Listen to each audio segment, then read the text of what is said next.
Meus irmãos, boa noite. Graça e paz da parte do Senhor Jesus Cristo. Mais uma vez, meus irmãos, é uma alegria estar aqui com vocês. É uma alegria poder cultuar ao Senhor juntamente dos irmãos e também pregar a palavra do Senhor a partir deste púlpito. Eu sei a decisão séria que é ceder um púlpito. Então, agradeço ao reverendo Ronaldo, também ao conselho da igreja pela acolhida tão carinhosa, tão atenciosa. Irmãos, eu queria convidá-los a abrirem as suas Bíblias nesta noite, no livro do profeta Zacarias. Zacarias, no capítulo 3. Eu vou fazer a leitura do verso 1 até o verso de número 5. Zacarias, capítulo 3, do verso 1 até o verso 5. Eu vou fazer a leitura e peço que os irmãos acompanhem aí nas suas Bíblias. Diz assim a palavra do Senhor. Deus me mostrou o sumo sacerdote Josué, o qual estava diante do anjo do Senhor, e Satanás estava à mão direita dele para se lhe opor. Mas o Senhor disse a Satanás: o Senhor te repreende, ó Satanás. Sim, o Senhor que escolheu a Jerusalém te repreende. Não é este um tição tirado do fogo? Ora, Josué, trajado de vestes sujas, estava diante do anjo. Tomou este a palavra e disse aos que estavam diante dele: tirai-lhe as vestes sujas. A Josué disse: eis que tenho feito que passe de ti a tua iniquidade, e te vestirei de finos trajes. E disse eu: ponham-lhe um turbante limpo sobre a cabeça. Puseram-lhe, pois, sobre a cabeça um turbante limpo, e o vestiram com trajes próprios, e o anjo do Senhor estava ali. Amém. Vamos orar, vamos curvar as nossas frontes mais uma vez, e vamos orar. Senhor nosso Deus e nosso Pai, louvamos o Teu nome, te bendizemos, ó Deus, porque certamente não fomos nós quem simplesmente decidimos sair de nossas casas e nos achegarmos até este local. Nós aprendemos da Tua palavra que o Senhor é quem nos dirige os passos, o Senhor é quem nos conduz, o Senhor é quem nos convoca, e nós atendemos, ó Deus, ao Teu chamado para estarmos aqui nesta ocasião. Louvamos o Teu nome, apresentamos a Ti as nossas súplicas, as nossas petições, os louvores dos quais só o Senhor é merecedor, e é chegado o momento, ó Deus, de ouvirmos agora a Tua voz através da exposição da Tua santa palavra. Pai amado, nós somos limitados de entendimento. Nosso entendimento em muitas ocasiões, ó Deus, ele se mostra obtuso, e ainda por causa do pecado no nosso coração, muitas vezes nós nos mostramos indispostos a obedecer, preferindo seguir o caminho do nosso próprio coração. Assim nós pedimos que nesta noite o Senhor nos ajude a compreender, que o Senhor nos ajude, ó Deus, para que nossas limitações não nos impeçam de compreendermos a Tua palavra, e que o Senhor, por Teu Espírito, também nos ajude a obedecermos, a vivermos de acordo com a Tua palavra, a crermos verdadeiramente naquilo que a Tua palavra nos diz e a ordenarmos a nossa vida de acordo com a Tua vontade revelada. Olha pelo Teu povo reunido aqui nesta ocasião, é o que nós te pedimos em nome de nosso Senhor Jesus Cristo. Amém. Meus irmãos, o livro do profeta Zacarias é um livro fascinante. É um dos escritos mais interessantes do Antigo Testamento. Entre os chamados profetas menores, o livro de Zacarias é o maior deles e também o mais enigmático. Ele é o mais obscuro dos profetas menores. Muitas pessoas leem esse livro e o acham muito complicado para se compreender. O profeta Zacarias, ele iniciou o seu ministério por volta do ano 520 a.C., no mesmo período do profeta Ageu. Ageu e Zacarias, eles foram contemporâneos. Dessa maneira, Zacarias é um profeta do chamado pós-exílio. Ele profetizou quando o povo retornou do cativeiro babilônico para Jerusalém. A grande questão é que, enquanto Ageu era um homem já avançado em dias, Zacarias, ele inicia o seu ministério profético ainda jovem. Se você observar, por exemplo, o capítulo 2 e o versículo 4, você vai encontrar aí a informação de que Zacarias era ainda bem jovem quando iniciou o seu ministério profético. E assim como se dá na profecia de Ageu, Zacarias, ele vai exortar os judeus que retornaram do cativeiro babilônico para que eles prossigam na reconstrução do templo do Senhor ali em Jerusalém. Só que, enquanto Ageu exorta os judeus a prosseguirem na edificação do templo, uma vez que os judeus estavam mais preocupados com suas próprias casas, enquanto deixavam a casa do Senhor ainda em ruínas, a ênfase de Zacarias nessa exortação para que os judeus deem prosseguimento à reconstrução do templo, a ênfase de Zacarias é diferente. Zacarias, ao profetizar e ao exortar os judeus a continuarem a reconstrução do templo em Jerusalém, Zacarias não está preocupado com o egoísmo dos judeus, com a maneira como os judeus estavam pensando primeiramente em si e não no Senhor. Zacarias os exorta à reconstrução pensando no cumprimento do plano redentor de Deus. O propósito de Zacarias era levar esses judeus a terem esperança no propósito infalível de Deus. Zacarias exorta o povo de Jerusalém a confiar nas promessas de restauração que o Senhor lhes havia feito. O grande problema com o qual Zacarias se depara não é o egoísmo do povo, mas é agora o desânimo, a desesperança. E ele então vai exortar o povo de Judá a servir a Deus com zelo, com diligência, tendo a convicção de que aquilo que Deus prometeu, certamente Ele vai cumprir. Você pode de repente perguntar o que é que estava acontecendo para que os judeus necessitassem dessa exortação. Meus irmãos, os anos da escravidão na Babilônia haviam chegado ao fim. No entanto, o fim dos 70 anos não deram início à prosperidade e à bênção que o povo tanto esperava.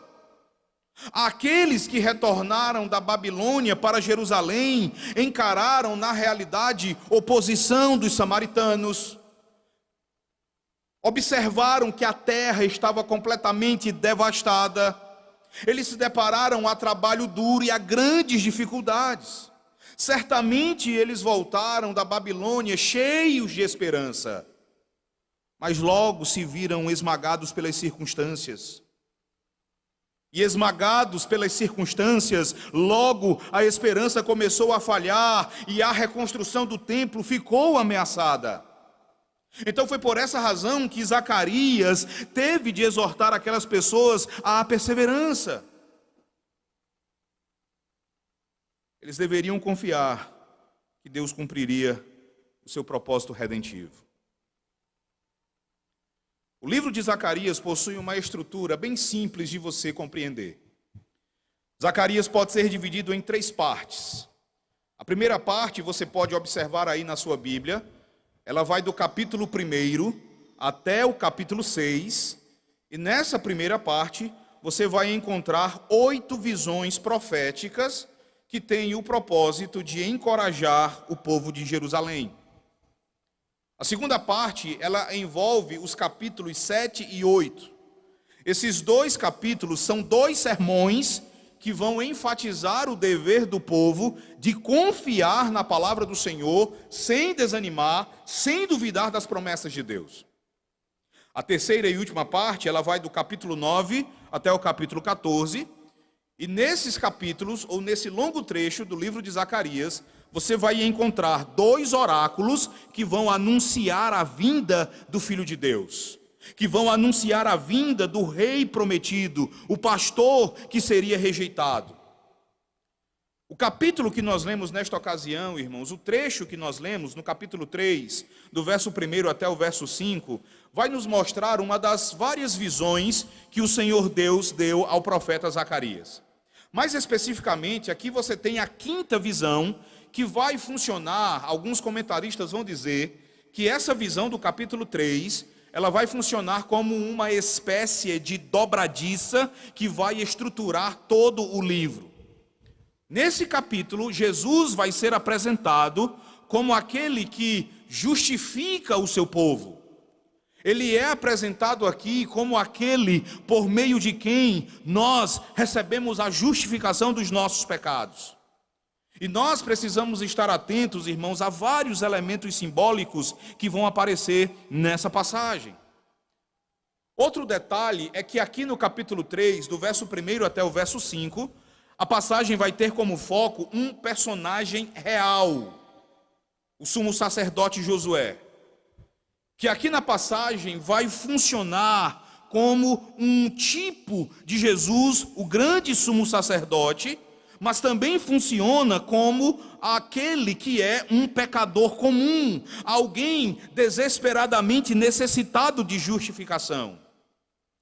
Outra observação que nós precisamos fazer a respeito do texto é que Jesus Cristo será revelado aqui de maneira ainda mais gloriosa como o justificador sacerdotal do seu povo, porque ele toma sobre si os pecados do seu povo e os remove, libertando-os do poder de Satanás. Então eu peço aos irmãos que mantenham as suas Bíblias abertas e vamos observar então como essa visão nos mostra aquele que nos justifica de todas as nossas iniquidades, que nos justifica de todos os nossos pecados. Veja primeiramente o verso 1.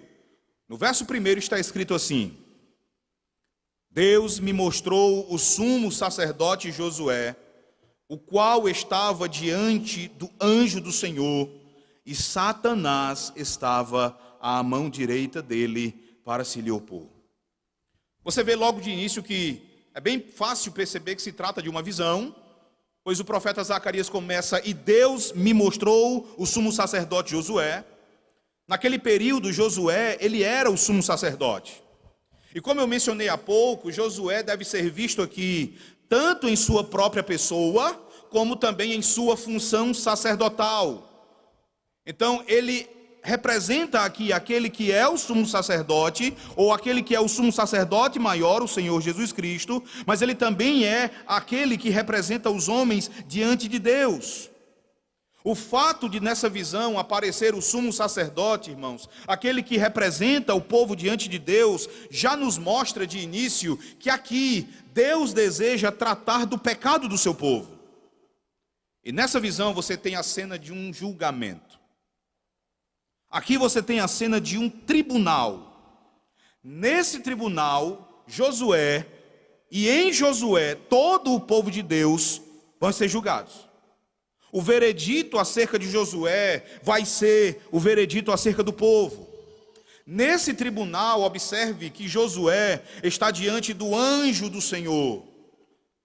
Aqui na cena, o anjo do Senhor é quem funciona como o juiz. E só por esse detalhe, você já pode perceber que esse anjo, ele não é um anjo qualquer. E quando você observa ainda no verso 1, no final do verso 1, você vê que à direita de Josué estava ninguém menos que Satanás, o grande inimigo de Deus, o grande inimigo do povo de Deus. E aqui, irmãos, o papel desempenhado por Satanás é aquele que lhe é próprio, é o papel de acusador. Nós bem sabemos que o próprio nome Satanás significa aquele que acusa, ou aquele que se coloca como adversário. A nossa tradução vai dizer que Satanás estava à direita de Josué para o acusar, ou para se lhe opor. O texto hebraico vai fazer algo bem interessante. O texto hebraico vai colocar ênfase na atividade de Satanás como acusador de Josué e do povo de Deus. Literalmente, irmãos, o texto hebraico ele vai dizer o seguinte: e Satanás estava à mão direita dele para agir como Satanás. O nome Satanás aparece 2 vezes aqui no versículo 1. A Bíblia vai nos dizer muitas coisas a respeito de Satanás, irmãos. Ela vai nos dizer, por exemplo, que ele é um enganador, ele é um leão que ruge buscando a quem possa devorar, ele é o perseguidor do povo de Deus, ele é assassino desde o princípio. No entanto, um dos papéis mais insidiosos de Satanás é o de acusador do povo de Deus. Em Apocalipse, no capítulo 12 e no versículo 10, Satanás é chamado de o acusador de nossos irmãos, o mesmo que os acusa de dia e de noite diante do nosso Deus. E percebam, meus irmãos, a maneira insidiosa como Satanás age. Ele tenta, ele lança diante de nós as suas tentações, e aqui nessa cena ele se voluntaria, ele se prontifica para acusar Josué e acusar o povo de Deus. Tão hipócrita é ele, que ele se mostra até horrorizado ao apontar as manchas do pecado do povo. Tão bom ator ele é, que ele interpreta muito bem um injuriado promotor no tribunal da lei de Deus. Meus irmãos, como mentiroso que é, Satanás acusa o povo de Deus mentindo ou tentando lançar dúvidas sobre a fidelidade e o amor do povo pelo Senhor. Se você lembrar, foi exatamente assim que ele agiu em relação a Jó. Ele tentou lançar uma sombra sobre o amor e a fidelidade de Jó para com o Senhor. Se você abrir a sua Bíblia no livro de Jó, no capítulo 1, do versículo 9 até o versículo 11, você vai encontrar: então respondeu Satanás ao Senhor: porventura Jó debalde teme a Deus? Acaso não o cercaste e concebe a ele, a sua casa e a tudo quanto tem? A obra de suas mãos abençoaste, e os seus bens se multiplicaram na terra. Estende, porém, a mão e toca-lhe em tudo quanto tem, e verás se não blasfema contra ti na tua face. Então veja que Satanás, ele tenta lançar uma mancha no amor de Jó, na devoção de Jó pelo Senhor. Aqui você pode ver como ele age de forma mentirosa, ele age de forma falsa. Mas prestem atenção num detalhe. Ele não faz apenas acusações falsas. Ele também faz acusações verdadeiras. Irmãos, muitas das acusações de Satanás são válidas. Muitas das acusações do diabo são verdadeiras. Ele nos acusa de pecados que verdadeiramente nós cometemos.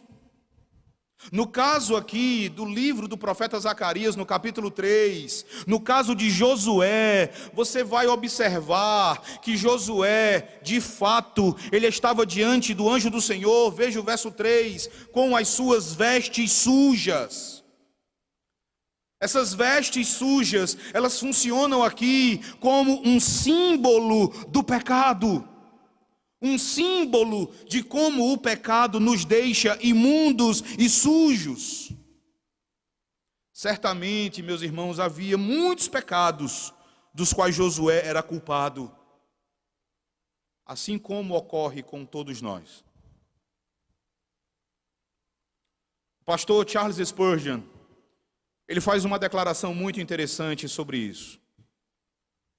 Ele diz: verdadeiramente, se Satanás deseja nos acusar, qualquer página da nossa história, qualquer hora do nosso dia, lhe servirá de material para as acusações.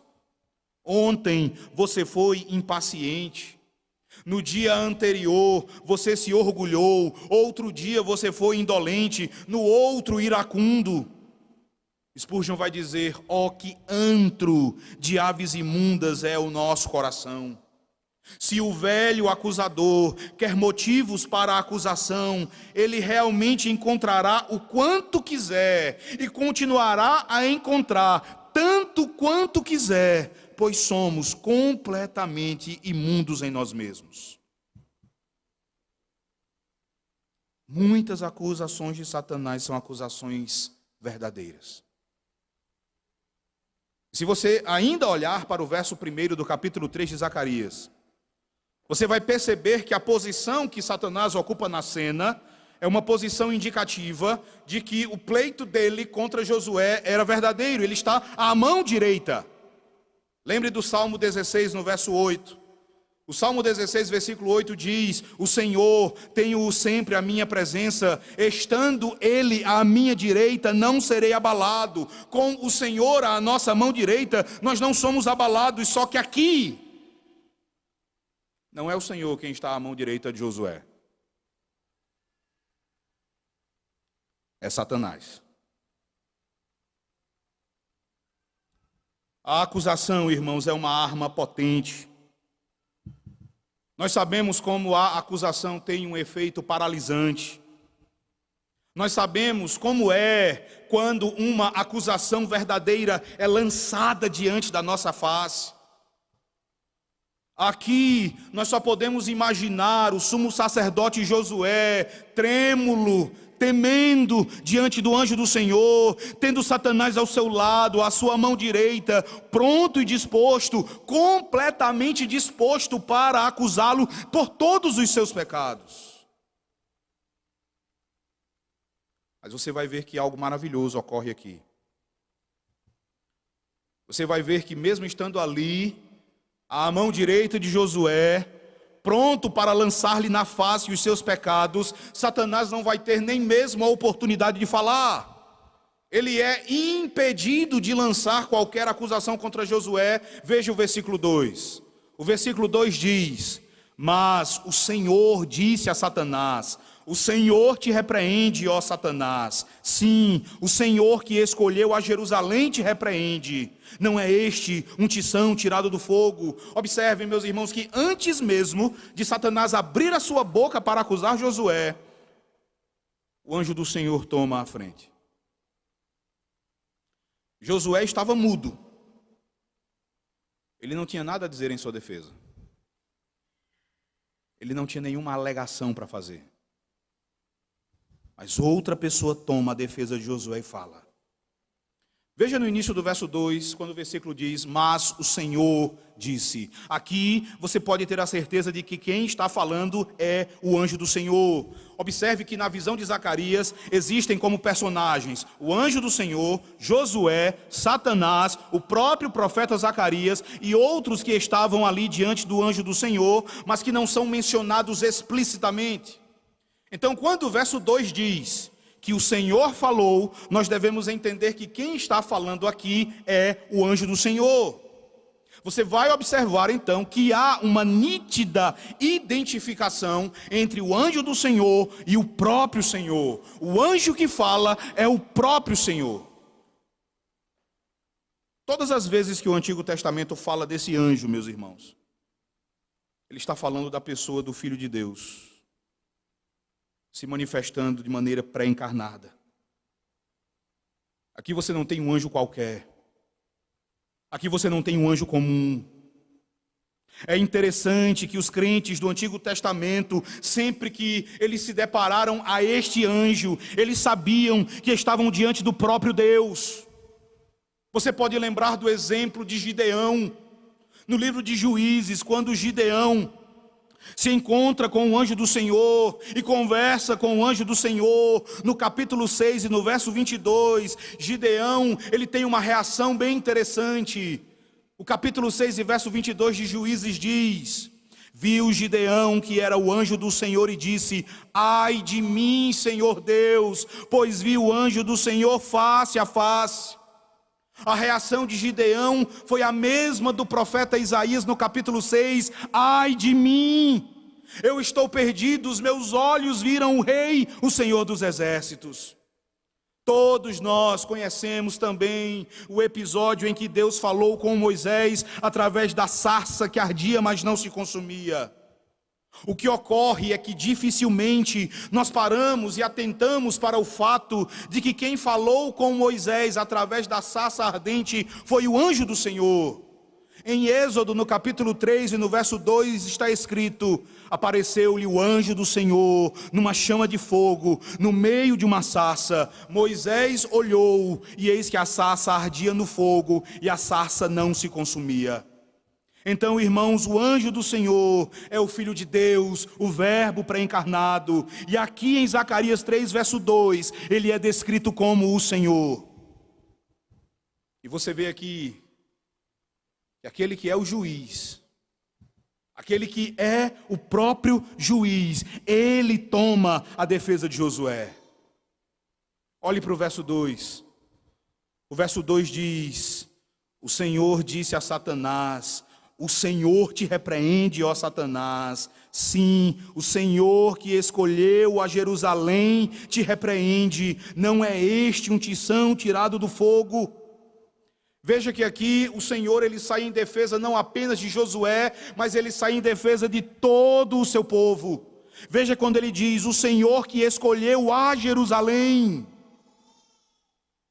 Aqui você tem uma defesa de todo o povo eleito. E aqui você pode ver também o motivo pelo qual o Senhor repreende a Satanás. Aqui você também pode ver o motivo pelo qual o Senhor não permite que Satanás lance as acusações contra o seu povo. Veja a eleição da graça. O Senhor que escolheu a Jerusalém. O Senhor não permite que Satanás acuse a Josué e ao seu povo, porque aquele era o povo escolhido do Senhor. Veja que o Senhor repreende a Satanás, não porque o povo fosse inocente, o povo não era. Certamente as acusações de Satanás não eram falsas. Mas o Senhor repreende a Satanás, porque aquele povo que seria violentamente acusado por Satanás, era um povo amado pelo Senhor Deus, um povo eleito, escolhido por Ele, um povo por quem o sangue da expiação seria derramado. Nós aprendemos aqui, meus irmãos, que a nossa posição diante de Deus, ela nunca é firmada com base naquilo que nós fazemos. Nós somos amados pelo Senhor, não por causa da nossa perfeição, porque nós não somos. Nós somos amados por Deus, não em virtude das nossas obras, pois as melhores das nossas obras, as nossas melhores justiças em si mesmas são trapos de imundícia. A nossa posição diante de Deus está firmada para sempre. Simplesmente porque o Senhor escolheu fazer isso, baseado em seu propósito soberano e em sua graça. Desde o Antigo Testamento, Deus deixa isso claro para o seu povo. Em Deuteronômio, no capítulo 7, nos versículos 7 e 8, o Senhor diz: não vos teve o Senhor afeição, nem vos escolheu porque fosseis mais numerosos do que qualquer povo, pois éreis o menor de todos os povos, mas porque o Senhor vos amava, e para guardar o juramento que fizera a vossos pais, o Senhor vos tirou com mão poderosa e vos resgatou da casa da servidão, do poder de Faraó, rei do Egito. Certamente Satanás tem muito do que nos acusar, mas o Senhor não permite que ele faça, porque Ele nos amou com amor eterno, Ele nos elegeu. Nós somos o povo amado dEle. Você pode ver aqui que conforto as Escrituras nos dão quando elas nos apresentam as doutrinas da graça. As acusações de Satanás, irmãos, elas até podem ser verdadeiras, mas não há acusação que seja suficiente para nos condenar e para retirar o amor do Senhor de sobre nós. O segundo motivo para a repreensão do Senhor a Satanás está quando o Senhor diz aí: não é este um tição tirado do fogo? Esta é uma referência ao exílio na Babilônia. O cativeiro babilônico, ele vai ser lembrado como a fornalha da aflição. Isaías capítulo 48, verso 10, fala dessa fornalha da aflição, quando os justos juízos de Deus arderam no meio do seu povo. E o povo foi arrancado dessa fornalha por um Deus fiel e misericordioso. Aqui você tem uma figura de linguagem maravilhosa para a salvação, para o modo como nós somos libertos da condenação. Nós rumávamos para a condenação, nós rumávamos para a danação eterna, mas o Senhor nos tirou desse destino e Ele nos salvou como um tição tirado do fogo. A ideia é que Josué e todo o povo retornaram da opressão da Babilônia, tirados do fogo do juízo de Deus contra o pecado. E quando Deus arranca o seu povo das chamas do exílio, Ele revela que a sua graça é maior do que a culpa do seu povo. A graça de Deus é maior do que a nossa culpa. Meus irmãos, como deve ter sido frustrante para Satanás ouvir que nenhuma das suas acusações surtiriam qualquer efeito. E como deve ter sido confortador para Josué e para todo o povo de Israel. Mas para que não restasse nenhuma dúvida acerca do perdão para Josué e para o povo de Deus, veja agora o que acontece do verso 3 até o verso 5. Do versículo 3 até o versículo 5 está escrito o seguinte: Ora, Josué, trajado de vestes sujas, estava diante do anjo. Tomou este a palavra e disse aos que estavam diante dele: Tirai-lhe as vestes sujas. A Josué disse: Eis que tenho feito que passe de ti a tua iniquidade, e te vestirei de finos trajes. E disse eu: Ponham-lhe um turbante limpo sobre a cabeça. Puseram-lhe, pois, sobre a cabeça um turbante limpo, e o vestiram com trajes próprios, e o anjo do Senhor estava ali.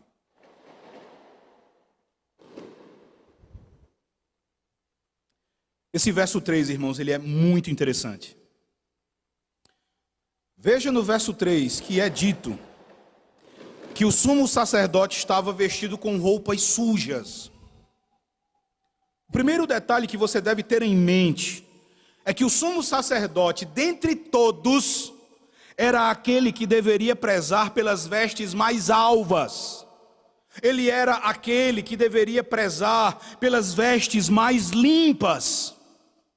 Ele jamais poderia desempenhar o seu ofício com alguma impureza nas suas vestimentas. Os sacerdotes deveriam ser impecavelmente limpos para poderem entrar na presença de Deus. Somente homens com vestes limpas e consagradas podiam servir como sacerdotes. Mas aqui, nessa visão, o sumo sacerdote, ele está com as vestes sujas. E meus irmãos, não era uma sujeira qualquer, não se tratava de uma simples roupa suja, não era como se Josué tivesse tropeçado e caído e dessa forma sujado as suas vestes de terra. Não é como se por acidente ele tivesse derramado comida na sua roupa. Quando o texto diz que as vestes de Josué estavam sujas, o texto fala do pior tipo de sujeira. A palavra usada aqui vai descrever a pior imundícia. Essa palavra aqui traduzida como sujas, ela retrata o pior tipo de contaminação física e total imundícia. Um comentarista disse que essa palavra, ela descreve a imundície detestável e nojenta de excremento ou de vômito. Era como se as vestes de Josué estivessem revestidas ou cobertas de excremento. É como se elas estivessem vomitadas. As vestes de Josué, meus irmãos, são um retrato bem vívido do pecado. Elas nos dão um retrato bem claro do que o pecado é. Veja no verso 4, quando o anjo do Senhor diz a Josué: Eis que tenho feito que passe de ti a tua iniquidade. E não entenda que essas vestes falavam apenas do pecado de Josué. Elas também falam do nosso pecado. Meus irmãos, o homem possui não apenas umas manchas de sujeira aqui e outras ali. Por causa do pecado, o homem é um esgoto de poluição. É assim que Josué representa o povo de Israel diante do anjo do Senhor. E é assim que cada pessoa fora de Cristo está diante de Deus. Mas veja no verso 4. No versículo 4 é maravilhoso, meus irmãos, o que acontece. O versículo 4 diz: tomou este a palavra e disse aos que estavam diante dele: tirai-lhe as vestes sujas. A Josué disse: eis que tenho feito que passe de ti a tua iniquidade, e te vestirei de finos trajes. O anjo do Senhor, ele tira as roupas sujas de Josué, e ele o veste com vestes limpas. No verso 5, um turbante limpo é posto sobre a cabeça de Josué, e ele é vestido com trajes próprios. Josué não poderia permanecer diante do anjo do Senhor com as suas vestes imundas. E a fim de calar o diabo de uma vez por todas, o Senhor tira as vestes sujas do pecado de Josué, e o Senhor o veste com roupas limpas. Isso aqui, meus irmãos, nos fala a respeito da doutrina da justificação. Isso nos fala de como os trajes, os trapos imundos das nossas próprias obras, que nunca podem nos dar aceitação diante de Deus, esses trapos imundos, eles são tirados e eles são substituídos pelas vestes limpas das obras de justiça de Cristo Jesus. Jesus tira o pecado de Josué. E aqui você tem o que ele faz com cada um de nós. Aqui você tem uma bela teologia da salvação, do perdão e da justificação.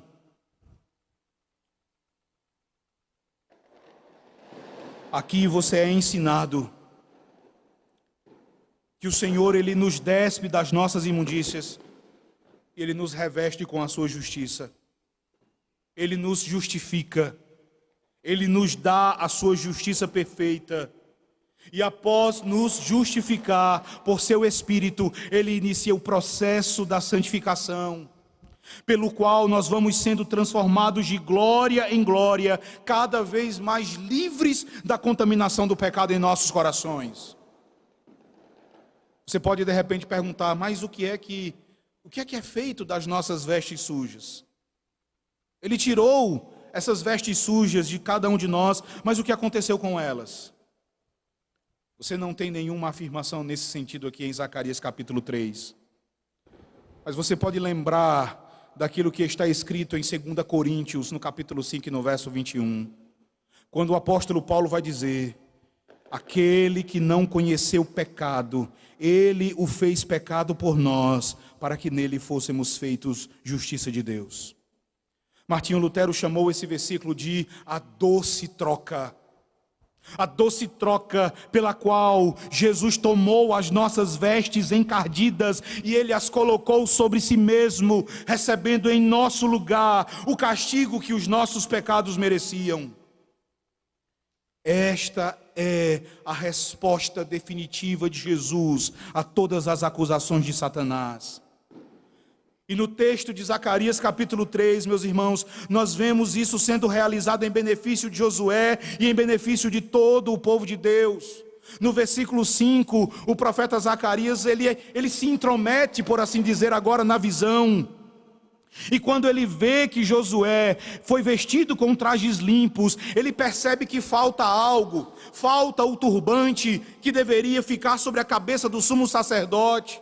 E no versículo 5 ele diz: ponham-lhe um turbante limpo sobre a cabeça. Em Êxodo, no capítulo 28, você tem a descrição da cobertura que deveria ser colocada sobre a cabeça do sumo sacerdote.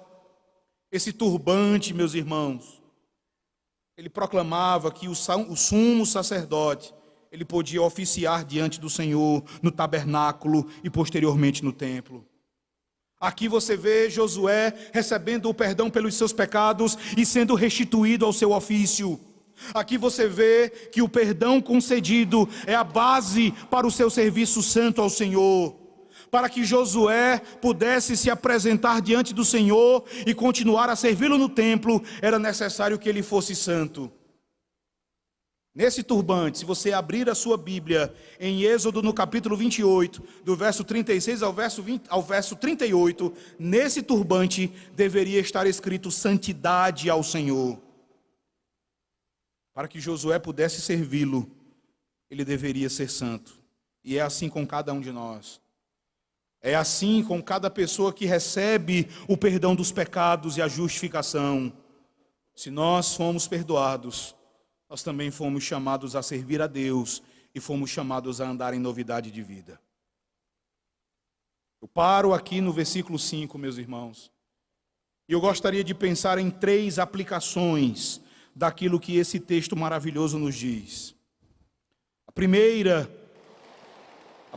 aplicação, irmãos, é que aqui nós aprendemos algo a respeito da verdadeira natureza imunda do pecado. Aqui você vê o pecado sendo retratado por uma palavra que expressa o pior tipo de sujeira, a imundícia mais abjeta, a imundícia mais nojenta. No Salmo 14, no versículo 3, de acordo com a tradução corrigida fiel, o Senhor vê a corrupção do homem como imundícia. No Salmo 14, no verso 3, diz: desviaram-se todos e juntamente se fizeram imundos, não há quem faça o bem, não há sequer um. Meus irmãos, o pecado é como uma sujeira. Ele é como algo nojento que se apega a tudo e a tudo estraga. Ele mostra a sua imundícia em palavras imundas, em pensamentos imundos, em ações imundas, alguns dos quais são tão vis e nojentos, que Paulo vai dizer aos Efésios no capítulo 5 e no verso 3, são tão imundos, são tão abjetos, são tão nojentos, que sequer devem ser mencionados entre os santos. Aqui em Zacarias 3, o pecado é representado por uma imundícia que contamina e que é infecciosa. E não apenas aqui, mas no ensino geral das Escrituras, o pecado é apresentado como a imundícia mais abjeta. Ele é comparado às mais repugnantes doenças. Ele é comparado ao câncer, ele é comparado à gangrena. O apóstolo Paulo, em 2 Timóteo, falando de Himeneu e Fileto, vai dizer que a linguagem deles corrói como câncer.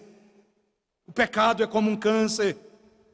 Um ministro puritano chamado Ralph Venning, ele vai dizer que os homens, eles têm repugnância a comer e beber com aqueles que têm essas doenças.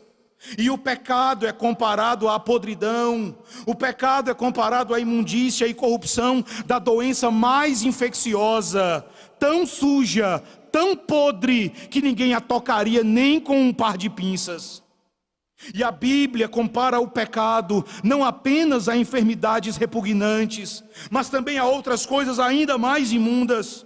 O pecado é comparado à lama e ao esterco. O pecado é comparado aos excrementos que se encontram em esgotos e até mesmo ao vômito dos cães. Todas essas coisas, meus irmãos, e outras que eu não mencionarei, são repugnantes, são coisas repugnantes a respeito das quais nós tapamos os nossos narizes e das quais nós escondemos os nossos olhos. Ralph Venning vai dizer que, na verdade, o pecado é ainda mais nojento e mais repugnante do que todas essas coisas juntas. Ele vai dizer que isso é assim, porque nada, a não ser o sangue de Jesus, pode purificar dessa imundícia. Nem todo salitre, nem toda potassa, nem todo sabão do mundo podem limpar o pecado, apenas o sangue de Cristo. Todos os símbolos que são usados na Escritura, meus irmãos, são apenas sombras da terrível realidade que é o pecado. Por tudo isso, nós podemos concluir que o pecado não é algo agradável. Ele é imundo, e viver em pecado é como viver em um chiqueiro ou como viver em um esgoto. O pecado é miséria, ele não é felicidade. Os prazeres que o pecado promete são apenas ilusões, não realidade. Você vai dizer: eu sei disso. Nós sabemos disso. Nós temos conhecimento disso. Mas a realidade dolorosa, irmãos, é que nós ainda somos sujeitos a cair no pecado. E isso acontece com relativa frequência. Tanto é assim que em Provérbios, no capítulo 20, e no versículo 9 está escrito: quem pode dizer, purifiquei o meu coração, limpo estou do meu pecado? Nenhum de nós pode dizer isso. E é dessa realidade, é dessa imundícia que Satanás se aproveita. E isso me leva à segunda aplicação. Aqui nesse texto nós aprendemos também a respeito de como Satanás age em relação ao povo de Deus. Sempre que nós falamos da reforma protestante, nós lembramos de uma história envolvendo o reformador Martinho Lutero. Quando entre 1521 e 1522, durante o período em que ele esteve exilado no castelo de Wartburgo, Satanás teria lhe aparecido num sonho, com muitos livros nos quais estavam escritos todos os pecados cometidos por Lutero. Satanás, então, ele se encarregou de ler os pecados de Lutero um a um. Ao mesmo tempo, Satanás zombava de Lutero por seu patético desejo de servir a Deus, garantindo que depois de tudo, Lutero certamente acabaria no inferno. E enquanto Lutero ouvia todas as acusações, ele se contorcia em agonia. Até que, como o próprio Lutero narra, ele de repente salta e ele grita dizendo: é tudo verdade, Satanás, e muitos outros pecados que cometi na minha vida que só Deus conhece, mas no fim da sua lista de todos os meus pecados escreva isto: o sangue de Jesus Cristo, o Filho de Deus, nos purifica de todo pecado. E como eu afirmei anteriormente, irmãos, a acusação é algo terrível. Eu mencionei anteriormente que a acusação é uma arma potente e Satanás sabe disso. Termos os nossos pecados lançados contra nós é ação do diabo. Isso é próprio daquele cujo nome significa acusador. E bem no início, eu mencionei a passagem de Apocalipse, capítulo 12, versículo 10. Que vai dizer que Satanás é aquele que acusa os cristãos de dia e de noite diante do nosso Deus. O que eu preciso dizer ainda sobre essa passagem de Apocalipse, e nisso nós precisamos exultar, e exultar muito, é que por causa da morte de Jesus Cristo na cruz do Calvário, como substituto do seu povo, como substituto daqueles que confiam nele, Satanás já não tem mais a liberdade para nos acusar diante de Deus. Abra a sua Bíblia em Apocalipse capítulo 12, verso 10, porque este mesmo texto, quando lido completamente, ele nos ensina esta verdade tão preciosa. Abra em Apocalipse 12, verso 10.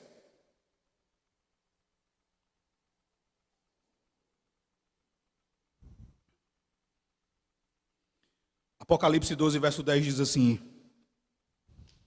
então ouvi grande voz do céu proclamando: agora veio a salvação, o poder, o reino do nosso Deus e a autoridade do seu Cristo, pois foi expulso o acusador de nossos irmãos, o mesmo que os acusa de dia e de noite diante do nosso Deus. Por causa do que Jesus fez, ele foi expulso. Ele já não mais nos acusa diante de Deus. Você vê em Zacarias 3 que ele nem mesmo tem a oportunidade de abrir a sua boca. O anjo do Senhor nem mesmo permitiu que ele abrisse a sua boca para acusar Josué. No Evangelho de Lucas, no capítulo 10 e no verso 17, Jesus disse: eu via Satanás caindo do céu como um relâmpago. Meus irmãos, o nosso acusador, ele foi expulso do céu. É maravilhoso você saber que por causa de Jesus, o Pai, ele se recusa a ouvir qualquer coisa que Satanás tenha a dizer a nosso respeito. mesmo que sejam acusações verdadeiras. É maravilhoso você saber que para cada acusação de Satanás, Jesus apresenta a sua morte, Jesus apresenta as marcas em suas mãos, em seus pés e no seu lado. É maravilhoso você saber que para cada pecado nosso salientado pelo diabo, há uma declaração: ele é perdoado, eu derramei o meu sangue para purificá-lo desse pecado. É por essa razão que Paulo, em Romanos, no capítulo 8, ele vai dizer de maneira tão confiante: agora, pois, já nenhuma condenação há para os que estão em Cristo Jesus. É por essa razão que ao final do capítulo 8, Paulo, ele ainda irrompe mais alto dizendo: quem intentará acusação contra os eleitos de Deus? É Deus quem os justifica. Quem os condenará? É Cristo Jesus quem morreu, ou antes quem ressuscitou, o qual está à direita de Deus e também intercede por nós. Aqui você tem uma verdade preciosa. Mas esteja atento. Pois Satanás, sabendo que não mais tem acesso a Deus para acusar você, sabendo que as acusações que ele tem para fazer não terão mais nenhum efeito objetivo sobre a sua relação com Deus, mesmo assim ele não cessa de ser o acusador. Ele continua desempenhando esse papel, mas ele pode fazer isso de outra forma. Ele vem até você, ele lança os seus pecados na sua cara. Muitas vezes usando outras pessoas que fazem questão de acusar você maldosamente dos teus pecados. Quem você pensa que é? Você é um pecador. Você é um pervertido. Você é alguém vil. Você acha mesmo que Deus vai usar alguém como você? Ele faz isso. Ele sabe que nós temos a inclinação de nos abalar a partir daquilo que nos é dito. Após ser afligido pelas acusações do diabo, Lutero escreveu: é assim que o diabo age.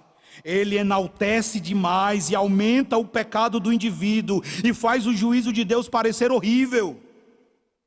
Então, sabendo que ele não pode acusar mais você diante de Deus, ele vai lançar os teus pecados na tua cara.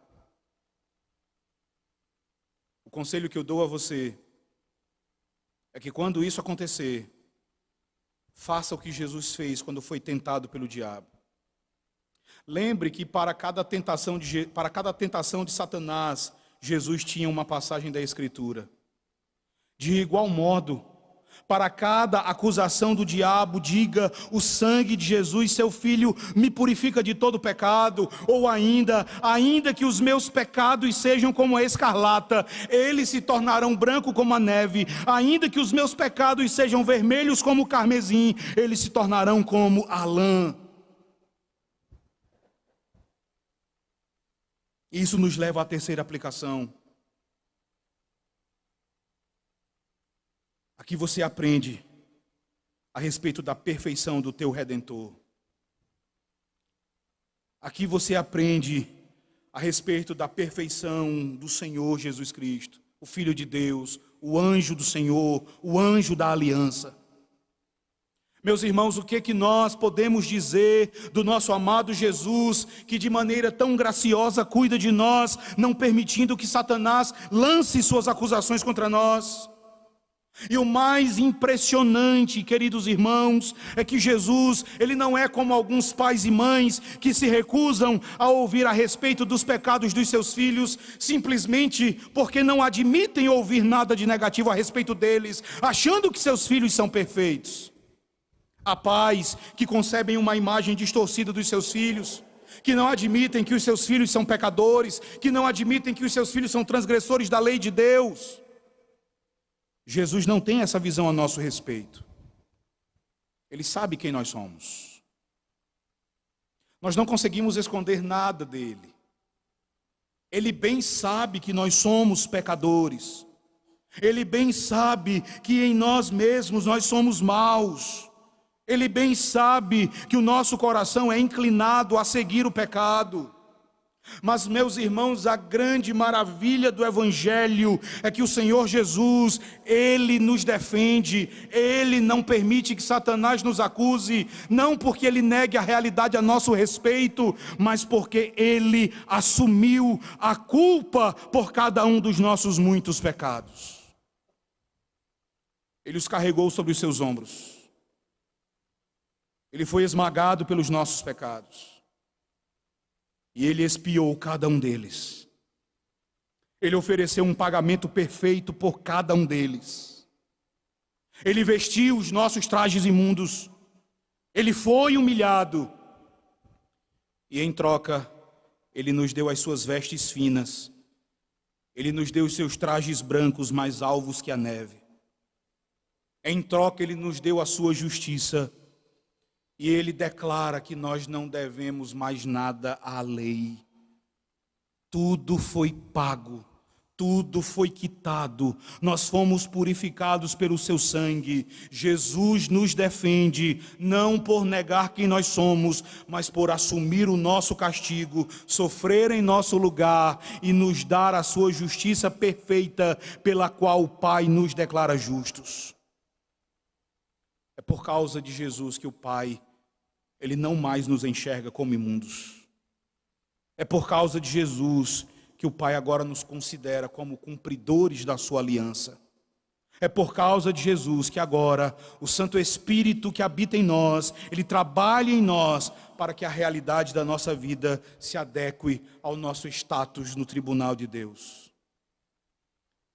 Meus irmãos, nós devemos encerrar fazendo a mesma pergunta do salmista Davi, no Salmo 116. Diante de tantos benefícios que nós temos em Jesus Cristo, diante da justificação, diante do perdão dos nossos pecados, que daremos ao Senhor? A Ele seja a glória pelos séculos dos séculos. Amém.